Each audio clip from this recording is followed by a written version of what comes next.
Welcome to the Cross the Line podcast. My name is Carlos Smith, and today's episode is sponsored by KB's Car Care on 321 North Main Street in Jonesville, South Carolina. They offer hand car wash, vacuum, and clean interior. Coming soon, full detail will also be available. While you wait on your vehicle, customer seating is available as well as a dining area. They're open Tuesday through Saturday from 9 a.m. to 5 p.m., so make sure you stop by. Today's episode is also sponsored by Big Ben's Desserts on 297 Spartanburg Highway, Lyman, South Carolina. So thank you to KB's Car Care, and also thank you to Big Ben's Dessert for sponsoring this episode of the Cross the Line podcast. Today we are once again on the road here in Simpsonville, South Carolina. We have another very special guest with us today. She's an entrepreneur. She's the founder of Jenauri's Vegan Bakery. Ms. Jen Evans, how are you? I'm good. How are you? I'm doing well, thank you. I appreciate you for taking the time to sit with us. I know things are crazy right now with this pandemic that we're in. For me, it's hard, I'm just being a journalist. I love to have like those face-to-face interactions with people that we're talking to. I know a lot of people like the virtual stuff is hectic, but thank you for taking the time to sit with us because I really try not to do the virtual interviews if we don't have to. Of course, we want to take the necessary precautions. But of course, thank you for taking the time to sit with us today. Thank you for having me. So starting out for people watching this interview, like I saw you, I was doing some research. I looked online. I'm always looking into businesses. People were starting businesses, and different things like that. And I saw yours online. I was like, you know what, this would be something that we haven't had on. We've had some people that has their own bakeries and storefronts, but nobody that has a vegan bakery. So this would be something different for people to tune into. I know we were talking about my friend Trey online, Trey Morrow earlier. He's definitely on the front lines of vegan everything. So shout out to Trey. He actually, like I was telling you, he was one of the people that when I was doing my broadcast, and he was one of the people that opened up those doors and gave me an opportunity and kind of showed me the ropes of like some behind the scenes production. So like this camera work, a lot of him, I give him a lot of credit for that because he actually helped me out. Yeah. But starting out though, how long have you been baking? I have been baking, I want to say, for about 2 years, but been in business for about a year and a half. And what made you want to start a vegan bakery? So when I first started baking, I was interested in selling my products, but I became vegan around the same time I started selling my vegan products. So originally, I'm sorry, what's the question? Like, what made you want to do the vegan bakery? The vegan bakery. So I had friends who were vegan, and I had only been living out here for maybe about a year at the time.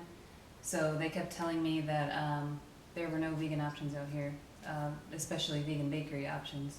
So they knew that I had a passion for baking, and they kept kind of pushing me to transition to the vegan baking. And at the time, I didn't really know too much about vegan baking. I was just actually newly vegan myself. So I was a little hesitant, but after doing a little bit of research, I realized it was something that I was interested in doing and providing to the vegan community. And are you full-time vegan? I guess, is it like, it's kind of hard to explain. Like, I guess for some people, is everything that you do plant-based, or are you kind of like still in between, or have you just gone fully vegan with? Fully vegan now. So originally I started off vegetarian, which is giving up meats, and slowly transitioned to giving up meats, dairy, any animal products. So yes, fully vegan. Plant-based, I think I'm not really sure what the difference is between vegan and plant-based. I know plant-based people tend to lean more towards just all vegetables, like I think very little processed foods and sugars and stuff like that. I was getting ready to ask you, like, is it like a really big difference between vegan and vegetarian? Like, it might be a crazy question, but is that a big difference? It's a broad question. I mean, vegetarians, they still consume dairy. They still consume like cheese and eggs. They just don't eat meat. Like, so they just cut out pork, chicken, beef, all that stuff. But vegan is completely nothing to do with animals. Yeah. What made you want to go just like completely vegan? I know you said you had friends, but for you, was it a moment where you saw something on TV or something, or what made you say, I just want a vegan lifestyle? Yeah, I get that question a lot. So about 2 years ago, it was like the end of the year. My husband and I were just trying to figure out what we wanted to change as far as our lifestyles.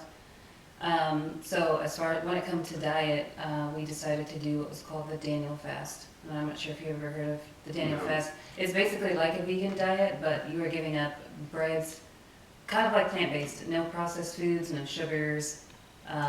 It's very, very strict as far as what you can eat, and it was definitely hard. So the Daniel fast, I think it was like for 21 days. We were supposed to do it. I only lasted 10 days. It was so hard because we did it cold turkey. Like we just gave up everything basically overnight. But anyway, the way that it made, speaking for myself, the way that it made my body feel, not just that, but emotionally, mentally, I started to have a lot of clarity that I didn't before. So at the end of the 10 days, when I was like, I don't think I want to do this anymore, I tried going back to eating the regular way. I started reintroducing meats and cheese and stuff like that. But I got sick. Yeah, so in that time frame, I didn't know, but my body was going through a detox. And putting that stuff back in my body, it made me sick again. And, go ahead. No, I was just going to say, I didn't realize how bad I felt in my body until I gave up that stuff. I remember my barber, he was telling me when he went plant-based, I think for a while he had headaches when he went from, eating meats and everything to just going plant-based. Right. He started having headaches. So I guess it's something like when you're making that transition, of course your body's going to go through these different phases. And but I've heard a lot of people say that they felt better, Most definitely. And again, I guess I didn't realize how sick a lot of what I was consuming was making me. But in that transition, I had also found out, when I remember the first thing that I ate off of that diet was pizza. And at first I thought it was the dairy that was making me sick. Crazy symptoms, but I started I got this numbness and tingling. I started feeling really itchy and dizzy, and I got really nauseous. And I don't know, I didn't understand why. Again, I thought it was just the dairy, so I was like, you know what, I think I want to go completely vegan. But later on, I found out that I was actually allergic to gluten. And so in that Daniel fast, again, not eating breads and processed foods and stuff, going back to eating that stuff caused me to be sick again. So yeah, it wasn't just the meat and dairy and cheese. For me personally, it was also gluten. Yeah, my son, he has to eat a lot of. We were trying to figure out a lot of things that he was eating when he was a baby.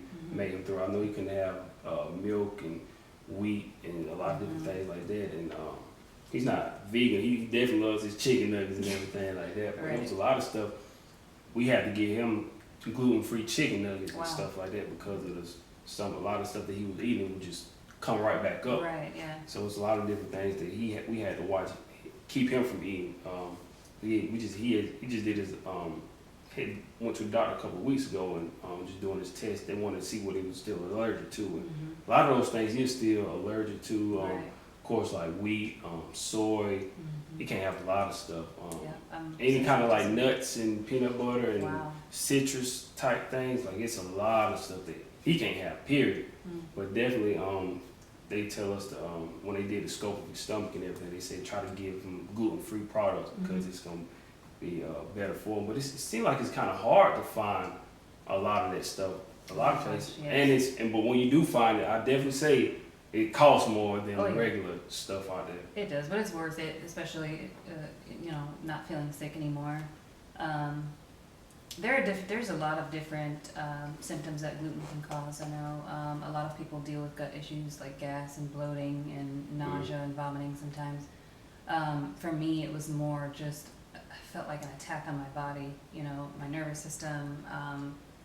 And then after doing research, I read that celiacs, I don't know if you ever heard of celiac disease. There's not enough awareness on that disease, honestly, but celiac is just basically a more severe allergy to gluten and wheat. And they can do a blood test to figure out if you're celiac. For me, my doctor, she did a blood test. They can't find out if you're celiac by doing the blood test, but they can find out if you're allergic to gluten by doing the blood test. For celiac, you do have to have the endoscopy, and I think one of the things they look for is injuries to your intestinal tract and things like that. But I was supposed to have the endoscopy done, but I never got to because of the pandemic that happened, COVID and all that stuff. So the appointment was canceled. I never rescheduled, but I was just like, I'll just stay away from the gluten, basically. Right, you probably still just feel fine anyway since you like the routine that you're on now, eating the plant-based and everything. Well, yeah, with the plant-based, but with celiacs cannot even have gluten contamination. Like one little trace of gluten can cause your body to go into a reaction.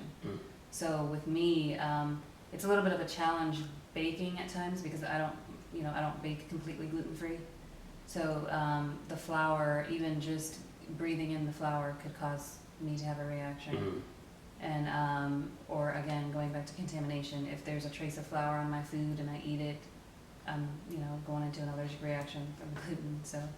So vegan, I guess this might be a silly question also. So do vegan products, do they have any kind of gluten in them, or how is that? Yeah. So gluten is just basically wheat. It's Wheat. anything with bread, and honestly, like when I found out I was allergic to gluten, I was shocked to find out how many products contain wheat. Things you wouldn't even think contain wheat, or if the product is made in a facility that makes products that are made with wheat, I can't eat it. I was never diagnosed with celiac, but I kind of consider myself that because of the severe allergy. But yeah, so there are vegan products that do contain wheat and gluten, but gluten has nothing to do with vegan. It's totally different. Okay. Yeah, totally different ballgame. But just going back to when I was on that Daniel fast that I did around that time, I thought it was just consuming the meat and dairy and all that was making me sick, but I found out that it was gluten on top of all that stuff that was making me sick. So for people watching, what would you tell them are some of the benefits of being vegan? Well, I know that dairy and meat products alone causes a lot of inflammation in the body. Inflammation, I have read, is one of the #1 causes of any type of illness. Any viruses, sicknesses, diseases, inflammation in the body. So just by cutting out dairy and meat alone, you are cutting down tremendously on the amount of inflammation in your body, which in turn builds up your immune system. So I know, I would probably split being vegan into 2 categories. There are people that do it for the rights of animals, and there are people that choose the vegan lifestyle because of health reasons. I would probably consider myself a little bit both. I know when I first became vegan, I didn't really feel that connected to. I didn't do it for animals. I did it more so for health reasons.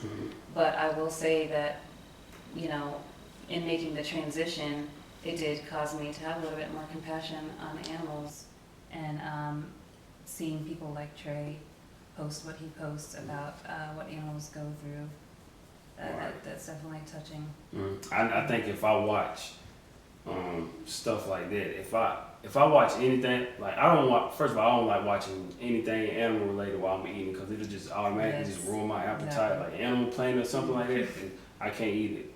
Right. I won't be able to eat anything. But then if I see how they make our food and process it and stuff, I know then I'm definitely You will not be able to eat Right. another chicken nugget again. Right, and that's what people say all the time. Oh, Like, yeah. if you see it, you won't want to eat it. Exactly. And the 2 things that I have, that I love to eat, I love having a steak, and I love some lemon pepper wings. Those are my two things that I have a hard time giving up, man. So, I will admit that wings was definitely hard to give up. yeah, the Wingstop. If I go to, I actually went to Wingstop yesterday and got some lemon pepper wings, well done. Those would be the 2 things that I probably have a hard time giving up. But I never want to watch how they kill animals and processes, because if I do, I know I'll be done. All right, so baking products, does it take longer when you baking plant-based products? How is that process? I would actually say it takes just shorter amount of time. When I first began doing the vegan baking, I had someone I know personally reach out to see if I could do a non-vegan cake. And the amount of time it took just because with non-vegan baking, and I don't know if like, I'm not familiar with the non-vegan baking because I didn't really do it professionally. I just did it for fun. But the amount of time that it took to make that cake, with having to sit out the butter and sit out the eggs and allow those products to come to room temperature before I could even start on the cake, I don't have to do that with vegan baking, you know. So I'm actually using less products too with vegan baking. I don't use eggs or any type of dairy. I mean, I do replace the milk with dairy-free milk, but yeah, I would say it takes a little less time. Is it harder to find those ingredients since you're not using like the normal stuff that you would, like the eggs? Surprisingly not. And even with just how little vegan options that we have out here in Greenville, it wasn't hard to find dairy-free, you know, for instance, dairy-free butter, dairy-free milk, and all those products that I use for my vegan baking. So, yeah. Is it can you taste being on both sides? You know, transition to vegan. Can you really taste the difference in like a vegan cake as opposed to like a regular cake? So, And I want to make sure when I say a regular cake, I don't Right. want to make it sound like vegan is just something foreign. No, Of yeah. course, that's very normal as well. I guess like a dairy, however you want to say, just a well, I cake. use regular too, because that's really the only way to label Right. like regular baking and stuff. But I mean, personally, I've had a lot of my customers tell me that they actually feel like vegan cakes taste better because, in my personal opinion, and knowing taste and flavors, I truly feel like the absence of eggs is enough to elevate the taste of the cake more. I feel like eggs kind of hide the true flavor of a cake, if that makes sense. But you can tell the difference, but I feel like in more of a good way. So, and also there are people who say they can't tell the difference because when they've gone vegan, since they, you know, not having many vegan options out here, they haven't had a cake in years. So the first time they taste my product, they don't really remember how the other stuff used to taste. Does it stay fresh a little bit longer since it's a vegan cake? Yeah, I would say you could definitely leave it out at room temperature without the worrying of it spoiling. As far as freshness, it would probably be about the same as regular stuff, but it doesn't spoil. Like eggs and dairy obviously needs to be refrigerated, but with my stuff not having that, you can leave it out for hours and it would still be okay to consume. Do you specialize in just cakes, or is it cupcakes, cookies, everything, or is it I just do a little bit of everything. a little bit of everything? So when I first started out, I think I bit off more than I could chew. I was offering all kinds of things, cinnamon rolls, cake pops, truffles, all that stuff. But as business grew and the cakes kind of took the stage, cakes take a lot of time. Cakes and cupcakes and cake pops and all that stuff took the stage, so I stopped doing so much of the other products. Not only that, but we also have a little bit more vegan options as far as baked treats out here in Greenville. So I kind of felt like the pressure was off to offer more than just cakes and cupcakes and stuff. So I still do like cookies and brownies for events mostly. But yeah, mostly just cakes and cupcakes. I know I asked you earlier, we were talking about earlier before we started interview, but for people watching, you actually from I think you said Pennsylvania. Is to me it seems like vegan is something that kind of like just you starting to hear about more recently, maybe like the past 4 or 5 years. But is that something that you heard of like when you were living in Pennsylvania, growing up and everything? Was it? No, I honestly was not familiar with anything vegan. I don't know if that was just because of the area or of just lack of exposure, but I honestly, being out here was my first time hearing about it, and hearing about so many people that were passionate about vegan. I had a friend who's actually a personal trainer. He was the one that introduced me to, you know, the vegan lifestyle and vegan world. And the more friends I gained that were vegan, the more I learned about it myself. So yeah, you didn't hear about it too much anymore. Right. How long have you actually been? I know you say you guys travel around, but how long have you actually been in South Carolina? South Carolina for about 3 years. 3 years. And I'm always fascinated. It's crazy. I'm like, cause I'm from here, Jonesville, South Carolina, but I'm always like, when people tell me that they move here from different places, I'm like, I wonder what made them like come to this area. And it's the same way when we went to Jacksonville, I was like, man, I love down here in Jacksonville. Yeah. This is nice. And the lady, Miss Jasmine Brown, she like, you know, to her it was just normal because she's Right, from yeah. there. Mhm. So I'm kind of the same way when people tell me that they came here to South Carolina. I'm like, I wonder what made them Yeah. come here. Do you have family here or what? A lot of people ask that. So not originally, I didn't have family here. When my husband was in the military, he knew he wanted to get out. He was kind of just done with the lifestyle. And we were looking for a place to settle down, you know, and raise our kids. And we decided we wanted to move back to Florida, but my parents moved here around that time. So To South Carolina? To South Carolina. Okay. And they were like, why don't you guys come for a visit and just see how you like it? And we did. We visited. And I don't know, I can't even explain how, like, visiting here. Like we talked earlier, there's just a homey Right. feeling here. I don't know what it is about Greenville. And I hear a lot of people say it about Greenville, but it just felt like home. Mm-hmm. And that's what I was looking for. And so we went back to Texas, and I was like, you know what, I think I want to move to Greenville. It's kind of like you said, it's not like a fast-paced lifestyle. It's homey. Like a lot of people come here. People come to my job. We have a lot of elderly people come here. It was some they would tell. I remember one married couple told me they lived up north, but then in the wintertime they have a home down here. They would come down here and live during the wintertime. Yeah. And a lot of people they come because cost of living, of course, is one thing. Right. It's definitely a lot cheaper, but it's definitely like. Even if you go to Atlanta, it's like more fast paced. Right. So when we go to Atlanta, it's just like, the thing I hate about them is just their traffic. I love Jacksonville when we went down there. Yeah. Atlanta was just, I hear about Atlanta traffic. yeah. I love it down there just because, like, the culture, and you see a lot of us, like, entrepreneurs and investing in ourselves. Right. It's just my pet peeve is just the traffic that they have down there. Even when I used to go to Charlotte, I love the Charlotte area as well. But definitely here, it's like more of like a homey feel. Mm-hmm. That's what I love about the cost of living. It's definitely a lot cheaper. But I'm always just kind of like fascinated, like, you know, what makes people come to this area. Yeah. So that was. I think it's also the culture. There's the Southern culture. I think just experiencing living up, you know, I was born and raised up north, and coming out here and experiencing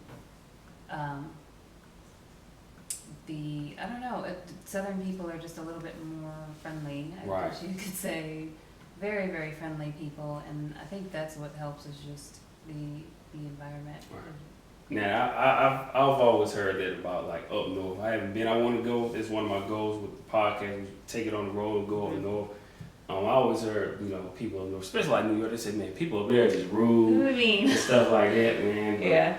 But down here, you know, it's like more southern hospitality. Plus, I don't think I can live up north because of the cold weather. I just don't. I'm not big on cold weather. I like the weather we have here. Yeah, and the snow. Oof. Yeah. But growing up though, like how did you actually get into? Because I watched your interview earlier. And you were saying something about along the lines of the art, and you feel like art didn't get appreciated when I watched an interview on your website. What kind of like, how did you get all into the baking, and like, why do you feel like art is like not appreciated as much? I loved art as a child. I used to love to paint and color. Like for Christmas, my parents and family, all they ever bought me were like easels and, you know, oil paint, acrylics and paintbrushes and stuff. I used to love it. And I took commercial art in high school for 4 years.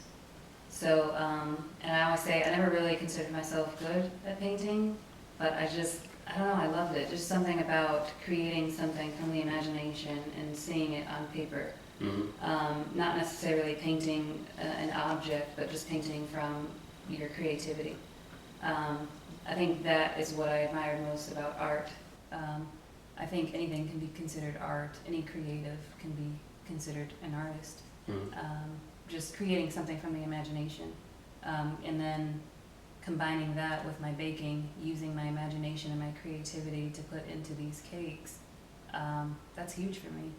And I don't feel like there's enough appreciation for art because I don't think people see certain things as art. You know, for instance, my baking, yes, some of the cakes that I bake do look like, you know, for instance, I do paint on some of my cakes with buttercream and stuff, but there are other creatives that can be seen as artists that I don't feel like there's enough appreciation for. Maybe not enough exposure. Right. How would you suggest, like, kind of like any kind of way of like incorporating it, or what would you say people could do to kind of like appreciate that art more? Cause I'm along the lines.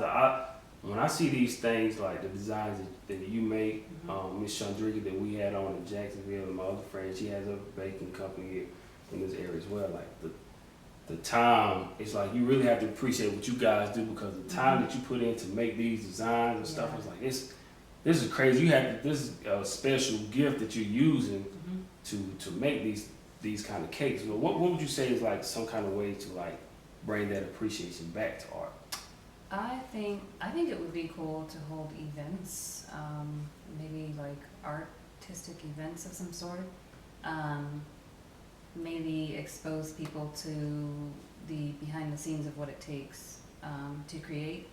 I think that alone would create enough appreciation for it, and maybe people would start to value the product a little bit more as well, seeing what goes on behind the scenes. I know me personally, I plan to eventually do more videos of me working. That alone is going to create a little bit more appreciation. That'd be a great idea. Oh yes, that's definitely in the plan for next year. But I would love to see more appreciation for a lot of art, you know, not just baking and what I do, but just creatives in general. I think that's so important with anything, like you said, with what you're doing, like even with the podcast and like setting up everything, like the behind the scenes stuff, or even like music artists, like people don't get to see like what goes into making this the things that we have to do to put together everything we have, like the craft. Like even with athletes, the only thing you see is the product that's out there on the field. You don't see the work that people put in and take the time to do to make everything work out. Like I tell people all the time, even with the podcast, it's more than just, you know, getting the equipment. Like I was telling you, like I just brought piece by piece the things that we have here today, but it's like the time that you have to take the prep and research and the reading. Like it's more to it than just what you see. And that same way with cakes, it's more than just like the product, like the cakes that you put online and everything. It's more to it than just that. Like you have to take your time and work on your craft. Exactly. And there's a lot to it. So I think if people see what you have to do to it, they would appreciate that more. And it would probably make people want to do it more often too. It's like, I wonder what this person did to get there. Right. And I also feel like hearing this story behind, you know, like for instance, what you do, interviewing young entrepreneurs, hearing people's story, seeing the passion behind what they do, that alone I feel like is another thing that can help people appreciate art a little bit more. Absolutely. Because I remember when I was just growing up, I was like, man, I always just seen like celebrities on TV, and it seemed like they would just come out of nowhere and they're just famous. But then as I got older, I was like, you know, I wonder what they did to get to where they were. And it's not like they just actually just showed up out of nowhere. Like they put in the work. Some people, of course, you know, nepotism or something like that, but a lot of people had to grind to get to where they were. They didn't just show up out of anywhere and just get there. Yeah, everybody has a story. Absolutely. So for you, baking, when did you feel like you got to a point to where you were comfortable sharing your products with everybody else, like your customers? Yeah. I can't say that I was ever really comfortable. I honestly just had to go for it. I had to put myself out there, and that was probably one of the scariest moments of my life. Like, not being that experienced in baking and vegan baking alone. I remember I had a friend who had someone who was looking for a vegan cake, and at the time, I didn't even want to do cakes. Like, I was afraid to do cakes. You know, I wasn't confident in my artistic skills. And I used to say it to myself, like, I'm not doing cakes, I actually wanted to just do cookies. But yeah, there was someone who was looking for a vegan cake, and I'm like, okay, I gotta do this. So I did it, and the cake didn't look the best, but it definitely tasted good. But yeah, I can't say that I was ever really ready. I just had to go for it, and that kind of, honestly, putting out that cake, it sparked a new desire. I wanted to do it. I don't know what it was about that one order, but I ended up taking a class for cake decorating because I'm like, I want to get better at this. And yeah, so that's what I did. And it forced you out of your comfort zone too. It really That's did. one of the special things about entrepreneurship is it forces you out of your element. Like so many times you can get comfortable doing what you're doing and just staying in that daily routine. Like I was telling you at first, this was gonna be a sports podcast, and then it just transitioned from sports to entrepreneurship. But that's one of the things I love about it is like it forces you to take on different challenges and do different things. So do you feel comfortable now with baking, try different things now since you've been doing it for so long now? Absolutely. I mean, I would say a lot more comfortable than I did when I first began. But the fact that I'm always trying to challenge myself, there's always going to be a level of uncomfortability at some point, especially if you want to continue to grow. I have people challenging me all the time with different designs with cakes. And yeah, there's times when I'm super scared, you know, Right. and they would never know it, but I'm like, I don't know if I'll be able to do this. Can I pull this off? But I start doing research, I start practicing, and then again, jumping out of my comfort zone. So it's like a consistent thing, being an entrepreneur, especially, again, if you want to continue to grow, you're going to have to be uncomfortable. Speaking of that before entrepreneurship, like what kind of work, like you're saying, you know, it's always fascinating to see like what people were doing before entrepreneurship or anything in their journey. What kind of work were you doing before you started baking? Oh gosh, I was jumping around. There was never really one thing. I think the longest job that I had, I was a waitress. So, and actually I waited, it was at a nursing home. And then the very last thing that I did before doing what I do now, I was an administrative assistant. Two totally different fields, but I actually enjoyed being an administrative assistant. I felt important. I felt like having an office job was like the typical American dream type of job, but it just wasn't me. It didn't fit my calling. I feel like it just didn't. Right. I didn't feel like I knew it wasn't something that I wanted to do for the rest of my life. So did you have that moment where it was kind of like a particular day or just anything that kind of was like a breaking point? Was like, you know, I just have to leave here. For me, for example, my story, I just fell into the cycle of just working 2 jobs over and over, and just waking up doing the same thing. And I was like, you know what, either I'm gonna do this for the rest of my life, or I'm gonna continue to invest in what I went to school for and what I want to do. So then that forced me to just say, forget it, let me invest in myself and bet on myself. Like, did you have like a breaking point for you to where you was like, it was time for you to just go baking all the way? Yeah, I wouldn't say it was one particular moment because with my husband being in the military, we were constantly moving around, so I couldn't really stay at one job consistently all the time. But I know the last job that I had, being an administrative assistant and realizing it's not what I was called to do, it's not something that I enjoyed doing, I knew I didn't want to go back to doing that. And so that was the last place we had lived, which was Corpus Christi, Texas. And then when we moved out here, even the thought of going back to work was just a turn off. I'm like, what am I gonna do? You know, I don't want to be an administrative assistant. I didn't know what I wanted to do, so I just started baking for fun, basically. I did not intend on doing it as a career or being an entrepreneur. It was just something I loved to do. You know, I was a stay-at-home mom, so it was just kind of a hobby, I guess you could say. And again, there was just that one customer that just took me out of my comfort zone, and that kind of turned it into a job. How does that make you feel when people are invested in your products and they love to purchase your cakes and all your products because they love your craft? How does that make you feel? It is definitely an amazing feeling. Just being appreciated for what I do alone is a very good feeling, and for people to compliment and value and share my products with their friends and family, It's a good feeling because again, I didn't intend to do this as a career. Like I just wanted to do it for fun. Mhm. So to get that type of feedback from customers and even just meeting customers and interacting with new people and hearing their story behind why they became vegan and how long they've been vegan, that's fulfilling. That's the fulfilling part of what I do, honestly. You know, the times we're in now, it's kind of unfortunate. Like you see all the small businesses and everything. A lot of people are closing down temporarily, some permanent. But how has this pandemic like impacted your business? It definitely has not impacted in a negative way, which is a good thing. I think when the pandemic first broke out and people were kind of confined to their homes, not able to go out to these bigger, grocery stores to get a cake or, you kind of had no choice but to go locally and with the smaller businesses.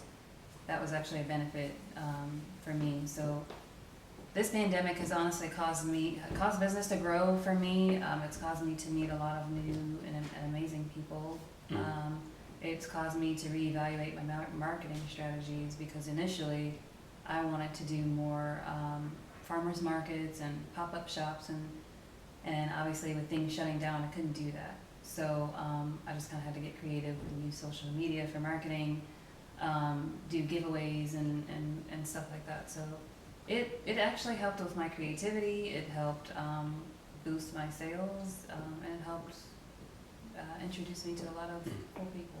Are there any kind of new like rules and regulations that you kind of have to follow now with things going on now? I remember with Chandrika when we were on in Jacksonville. She said they have some kind of laws now for certain things that you can and you can't do. I'm not sure if they could like send some things in the mail. Some kind of things she was telling us.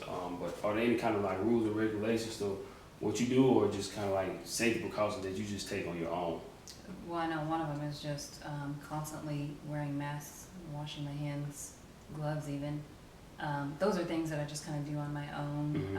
I'm not really aware of anything as far as laws, precautions that I need to take other than just what's going on, being safe with the pandemic. Going out and making deliveries, I'll always make sure I have my mask on. Mm-hmm. So yeah, I would say just more personal precautions. What do you think?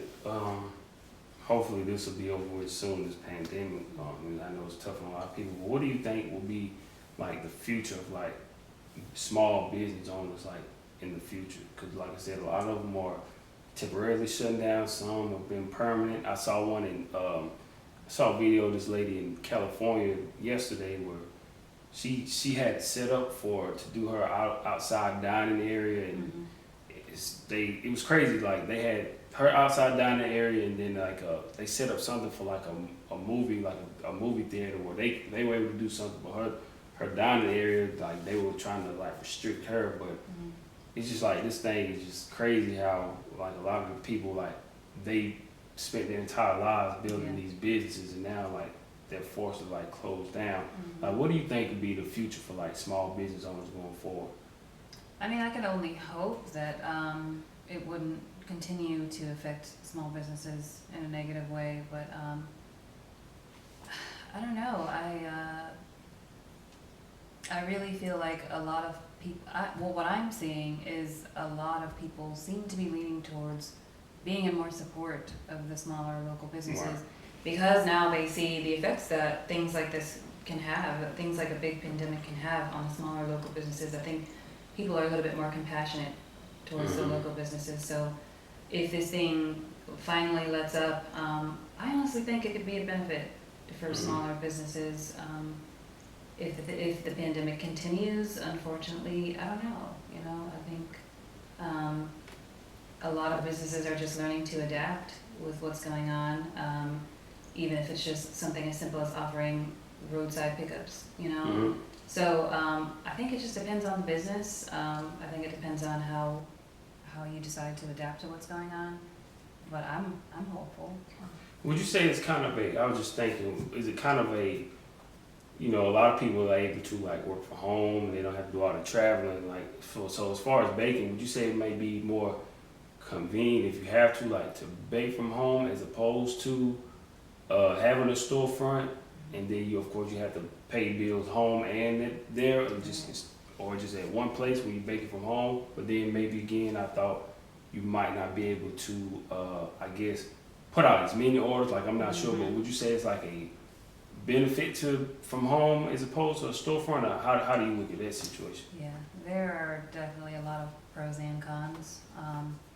I think, just like you stated, as far as the capacity of the amount of baking, as business grows, the less and less it gets easier to bake from home. I know I had just got a wholesaling opportunity with a local restaurant out here. That's awesome. Thank you, but I'm 100% going to have to get a commercial kitchen. I mean, that's one of the requirements anyway, but if they order a large quantity of product, I can't produce that in my, I can't say my kitchen's small, but it's smaller kitchen. Obviously, I need a bigger area to be able to produce a mass amount of product. So I can't really say there's more pros than cons or vice versa. I think it's just weighing out my options, me personally. Right now, I do see more of a benefit because I have kids. So if I had a storefront or have to bake from another area, I have to hire a babysitter, and things like that. So again, there's a lot of pros and cons to both options. For me right now, it's easier to bake from home, but I know eventually I'm gonna have to transition. So you did say that I guess you do have like the new venture coming where you're going to be baking out of like selling out of another storefront, I believe you said. Well, it's a commercial kitchen. Commercial kitchen. So it's not going to be like my restaurant. It's just basically there are people out here that have these kitchen areas that it's actually going to be multiple.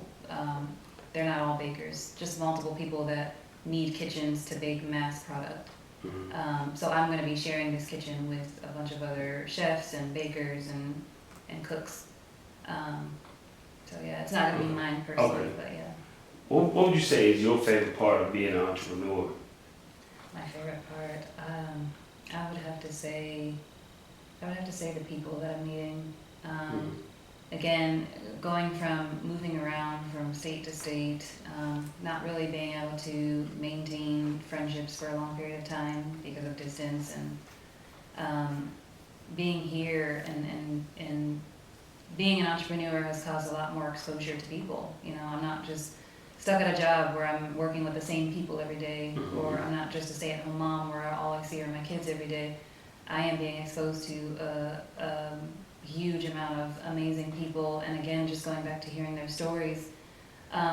Delivery, when I go to deliver cakes, it's not just a quick exchange. A lot of times we have conversation, about how long I've been vegan, how long they've been vegan, and what they think about being vegan, just different things like that. So I would 100% say the people that I'm meeting and have come to. That's one of my favorite parts also, is when you get the time, just for us having a chance to meet a lot of these people and building those relationships with them. Of course, like with the pandemic, it's changed a lot of things, but if we can, I love to, be able to sit with these people face to face and talk to them so you can, get to know them a lot better, because like when you're doing virtual, it's like kind of like you set it up, you do your interview, and then after that, it's kind of like, all right, that's it. Instead of, taking the time to actually get a chance to sit down and talk to them. It's one thing if you've known this person already and you got a chance to interview them in the past, but like for the first time, you want to kind of like get to know these people instead of like, hey, just do an interview and bye. Then and that's it. But that's one of my favorite things also, is just taking the time to, get a chance to meet these people, because like you said, you never know what anybody goes through to get to where they are. So that's one of my favorite things of entrepreneurship as well. Can you tell people, how much time do you spend actually studying your craft? Definitely not enough time. Not enough time. I did not expect my business to take off like it did. And then on top of that, being a full-time mother, a wife, just life in general, I would squeeze in studying my craft between baking, but it just wasn't enough. So I just recently announced that I would be taking like a 10-day break, and in that break, I am 100% going to be studying my craft, reevaluating some things, and because when you're an entrepreneur, first starting out, you don't have a team of people. You know, you are the office assistant. You're responsible for your own analytics, all Everything. paperwork, everything. So So, and then with me, the baking and taking orders and delivering, and you can only have help at so much. So I need to take a break and step back and reevaluate a lot of things, write down some things, change some things. And I think now, from here on out, I'm definitely going to make it a point to every now and then take breaks if I have to study my craft, because I want to continue to grow. Yeah, I saw that video posted on Instagram. You saying you were getting ready to take a break coming up soon, but when do you know it's time to kind of like take a break and like kind of reset? When do you know it's that time for you? Well, I think around this time, I started to feel overwhelmed, and I don't want to feel like that in my business, because I think people would start to feel that, and not just the interactions, but in my product. So I started feeling like my business has just hit a plateau, and a lot of the new things that I wanted to try, I just felt like I couldn't. I didn't have time. So I would say that overwhelmed feeling of man, I want to do these things, but I don't have time, and feeling tired and not enjoying what you do. To me, those are like telltale signs it's time to take a break. Now that was something interesting that you just said to me right there at that point where you were saying that taking a break is like it's time because you don't want your customers to kind of taste it in their product. And I think that's so important, because a lot of times people, even if they're exhausted, they don't want to do something, like they may do it just in exchange for money or anything, but it's like they're not doing it like with the sincerity that it needs to. And and I try to do the same thing. Well, for me, I always say before I do an interview, whether it's a book, an author puts out a book or music.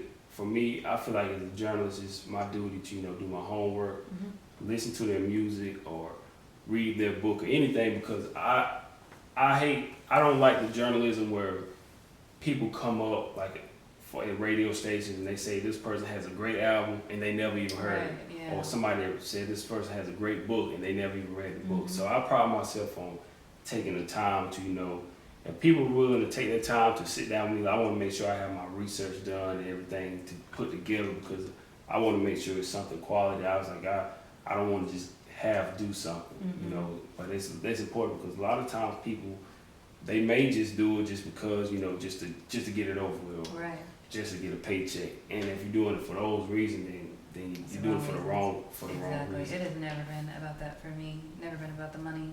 And people are always going to remember the way that you made them feel. And so if you're overwhelmed and tired, you have a bad interaction that day, that was the first impression. Right. That's what they're going to remember about you. People will always remember how you made them feel. There's one thing about it, they always remember that. A few more questions and we'll get ready to wrap it up. What has becoming vegan done for you mentally and spiritually? And not to cut you off, I'm sorry, but you just remind me of this lady we had on in Atlanta, Dr. Lakeisha Hallman. She has a village market, and I said the story before, but she's vegan, and the way that she spoke and how she was just poised and calm, and she just seemed so at peace with everything that she was doing. And the village market is something that people come. She had something that she had quarterly where people could come in, entrepreneurs could come in and sell their black-owned products every quarter. And I think just 2 or 3 weeks ago, they opened up their first official storefront in Atlanta. But the way that she just carried herself, and when she spoke to us, she just seemed so calm and at peace. And it was just like, she was just, like you said earlier, like clear thoughts. What has being a vegan done for you mentally and spiritually? Well, just that, for sure. Man, I have been on a huge spiritual journey since moving out here to Greenville, for one. And I felt, I don't know, it was just, vegan lifestyle was like, I felt like I was being called to it for some reason. Now, I feel like a lot of times when you make decisions in life, you don't always know why at the time. Maybe I'll never really fully find out, but I'm finding out as time goes on, not just the experiences that I had in my body, but mentally and spiritually, I have never felt closer to God. I've never felt more peace.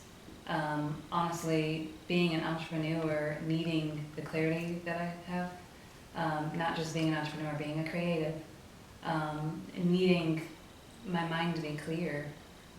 I feel like veganism has helped with that. And, you know, I won't go into the whole disadvantages of eating meat and all that stuff. I don't want to scare you. Right. I know this is not that type of conversation, but honestly, like, I'm a firm believer in being you are what you eat. You know, if you eat life, then more life is going to pour out of you. Right. But I will say, and kind of in my fit, now I have over time, like this, I think it's been a couple of years now, like I have cut out pork. Like I don't eat, I never ate chitlins or anything like that. But I don't eat bacon or ribs or anything like that. I just, for some reason, I just woke up one day and I just didn't want it. No, I couldn't do it now. Now the steak and the chicken, that's the thing. But the thing, like, I just seen how she how she carried herself and how she was just full of life and just at peace with everything. And then she said it meant a lot to her because her mother had cancer, and you know she had her introduce her to vegan like plant-based products before she passed away, and she said she saw how it changed her life before she passed and how she was more energized. Yeah. And the things like that, it's like, man, it's really something. It's really something special when people do that because of how the transformation and the way she carried herself. And now I told you, like, you seem the same way, just poised and like at peace. It's like it really does something for people, like really peace of mind. And I wish more people could experience that. I know there's the vegan lifestyle is growing rapidly, tremendously. I'm constantly seeing posts of people who are trying it out or just curious about it. But I would hope that a lot more people could see, because again, going back to when I was on that Daniel fast, not realizing just how bad I felt in my body until I gave up a lot of those things that I was eating. Same thing with mental clarity. I did not realize how hard it was for me to focus and concentrate. It's never really been hard for me to communicate. I've always been a good communicator. But again, just the peace of mind and mental clarity is unlike anything else I've ever experienced with being vegan. I know we talk about the things that you eat, but is there anything like in particular that you may drink differently as well, or do you still drink whatever? Like, well, I'm a water drinker. I don't drink any. I've never. Well, it's been years since I've consumed soda or any sugary drinks. I don't drink any of that at all. I've never really been a huge milk drinker, but when I do crave milk, I drink almond milk. You know, that was one of the weird things also, you know, growing up. They tell us, you know, milk gives you strong bones, but in reality, it's not even good for you. It's like, that's what's crazy. That's a whole other conversation. I'm telling you, it's crazy how we grow up being taught to eat the way that we, like for instance, I had a conversation with my parents about breakfast. We grew up thinking that a balanced, typical breakfast is bacon, eggs, toast, grits, oatmeal, all that stuff. I'm like, you can eat anything you want for breakfast. You can eat greens, you know, you can eat anything you want for breakfast. It doesn't matter as long as it's nutritious. Now, I'm not big on breakfast anyway, but it's like you're saying, like you really can't. But for me, I just, like I said, I don't eat eggs. Like I'm weird when it comes to food anyway. Like I don't eat eggs. I don't eat bacon. Is that like the taste? You just don't like the taste? I just don't. You just don't. Yeah, I never did like the texture of eggs anyway. Bacon, I just cut it out. Like if I eat breakfast, it will be maybe like waffles or pancakes or something like that. But as far as like eggs, I don't eat grits, oatmeal. It's a lot of stuff. And then if it's something that I don't even like the way it looks, I'm not even gonna eat it either. Okay, so you're a visual eater. Yeah. Yeah. But it's just certain things, you know, for me, I'm just, you know, if I wake up, I'm good with eating pancakes or waffles, or I can just wait till lunchtime and then eat something. Right, good. yeah. Like I'm not crazy about like breakfast, you know. But it's like you said, it's the way that we were taught growing up is like And it's like kind of like programming. It's like Mm-hmm. we taught a certain way Exactly. all the way through adulthood as well. Like even like just With a lot of things. yeah. So it's kind of like the reprogramming of your mind, Mm-hmm. and that's kind of what this podcast did for me. It's just like learning from other people. Like man, like a lot of the stuff that we were taught a certain way, Mm-hmm. but it's like some of the stuff don't even really make sense now. It really doesn't. It's like thinking about it and looking back, why did I? And that was another thing that I can't really say that veganism alone has brought to me, but just my spiritual journey. I started questioning, why do I believe a lot of the things that I believe? Is it because I was taught this way? I was taught to believe a lot of these things?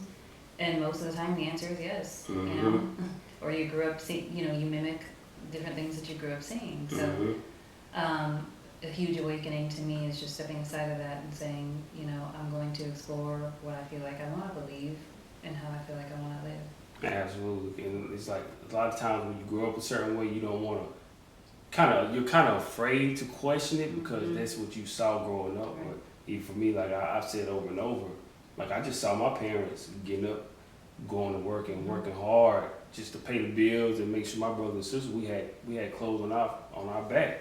So I thought, that's what I was supposed to do. Right. I thought just going to college after high school, I was supposed to do that.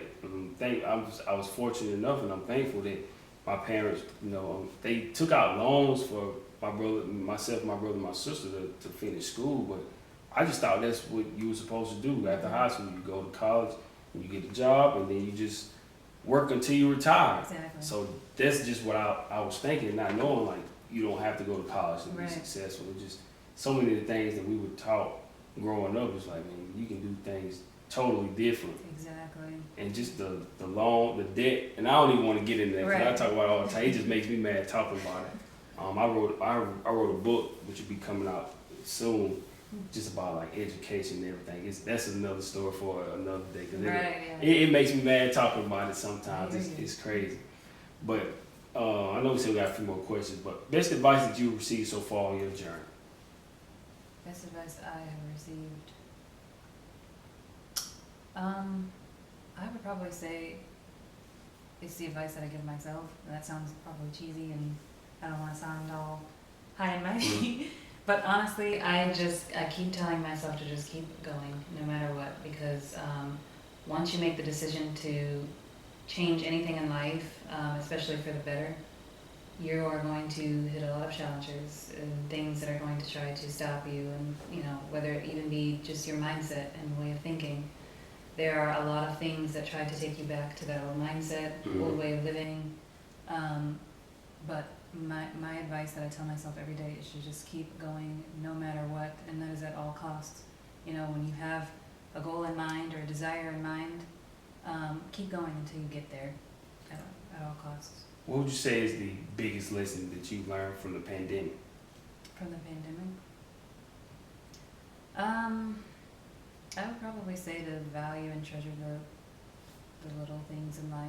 I guess I shouldn't call them little things, but just spending more time with loved ones and family, admiring the local businesses more. I think that's definitely huge.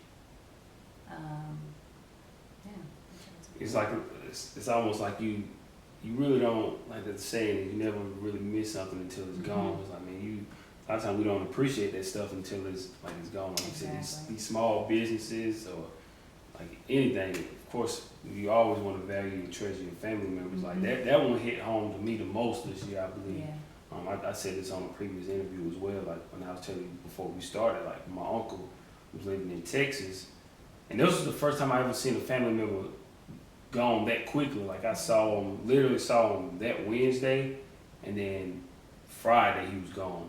It was just crazy how it all happened, and it was just like it just felt like he was just trying to make his rounds and see everybody before like he was gone. It's crazy that he's from Spartanburg and he died. He came back from Texas and died while he was back at home, and the things that he was doing, like putting.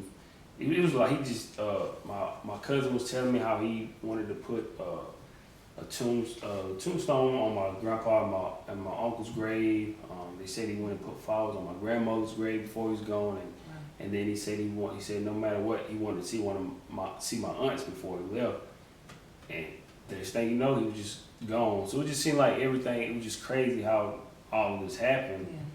Yeah. And I remember I literally saw him that Wednesday, Mhm. and then 2 days later, he was gone. So it's like, man, for me, with entrepreneurship, sometimes it's like isolation and you need that little time to yourself, Mhm. and because you're working so hard. But Yeah. now for me, I always try to make sure, like, I try my best. I'm not able to make everything, but like if my loved ones, my friends have something going on, Right. I'll try to make it. Because a lot of times I would have to catch them another time. But it's like now you really have to treasure those moments Most because definitely.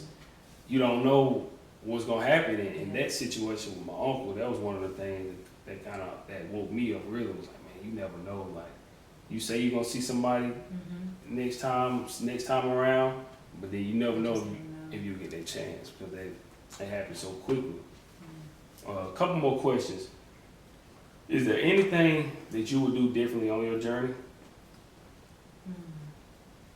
That's a good question. You haven't stumped me yet. Anything I would do different? You mean like now or just from the beginning? Any point in time now, when you first started? Like, what I would you do? would definitely say going back to taking more time to study my craft, taking more time to rebuild myself. Um, my business has been on go since it started, basically, and that's a good thing. It's a good, I don't want to call it a problem, but it's a good problem to have. But I have not had many breaks, to recoup, and I love to meditate. I haven't had much time to meditate, but I think those are important things in not just the growth of yourself, but the growth of your business. Mhm. So I would definitely say just taking more time to myself, I would have changed. I mean, obviously it's not too late and I can do it now, but definitely would have saved myself a lot of stressful days. Do you feel like baking is your true passion? Oh gosh, yes I do. I know it's my true passion, but I know it's not the only thing that God has for me. Baking, honestly, is, I feel like, maybe I should say the true passion is just connecting with people, and baking is kind of a way to do that. And since I love baking so much, it makes it easier. What advice would you have for people that want to get into entrepreneurship? I see a lot of people now they're trying to invest in themselves, whether there's selling clothes, makeup, do anything. But what advice would you have for anybody that's trying to do entrepreneurship? I've posted this before, but I would probably say find somebody that is doing what you're doing and get some advice. I know me personally, I have a friend who lives in Jacksonville, Florida actually. She has been baking for probably about, 8, 9, 10 years now. And when I first started, she's the one that I reached out to for the class. She was offering some cake decorating classes and I took her class. And even now to this day, she's available anytime I need help, anytime I need advice. So I think in any field of entrepreneurship, it's important to find someone who can help you along your journey. My final question, and then we'll wrap it up. I've been asking everybody this while we're on our self-investment tour, so I want to ask you the same thing. Final question is, what does self-investment mean to you? Self-investment to me, honestly, for me personally, it just means anything that you are going to do to better yourself, not just for you, but for the people around you, your family, people you're interacting with. I really honestly feel like that is one of the most important things you could do, is invest in yourself. And a lot of people in entrepreneurship, they focus on what they can do to grow their business or what they can do to make more money, make more sales. But personal growth for me is take care of yourself, and all of that stuff is just gonna come. So for me, it's just been focusing on how I can grow spiritually and mentally and emotionally, and all those other things will come, but just I think making sure you are grounded And I think that's the most important self-investment anybody can make. Yeah, absolutely.